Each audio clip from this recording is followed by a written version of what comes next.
problemática, este cáncer que está matando poco a poco al Perú, como es la delincuencia, la extorsión. Nos unimos a este momento tan doloroso de nuestros hermanos musicales de Aguamarina.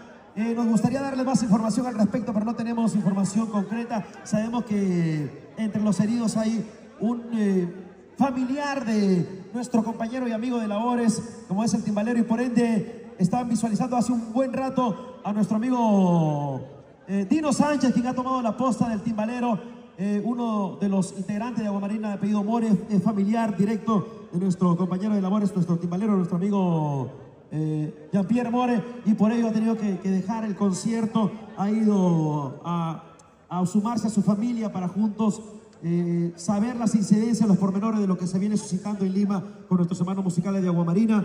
Y bueno, es bastante lamentable toda esta situación y hacemos desde aquí un llamado a las autoridades, sobre todo a nuestra presidenta que nos lidera, un llamado por favor para que pueda tomar cartas en el asunto. Lo hemos vivido en carne propia nosotros también. Es bastante doloroso, es triste. Todos nos hemos puesto nerviosos cuando hemos recibido esta noticia porque aún la herida está fresca, aún... no.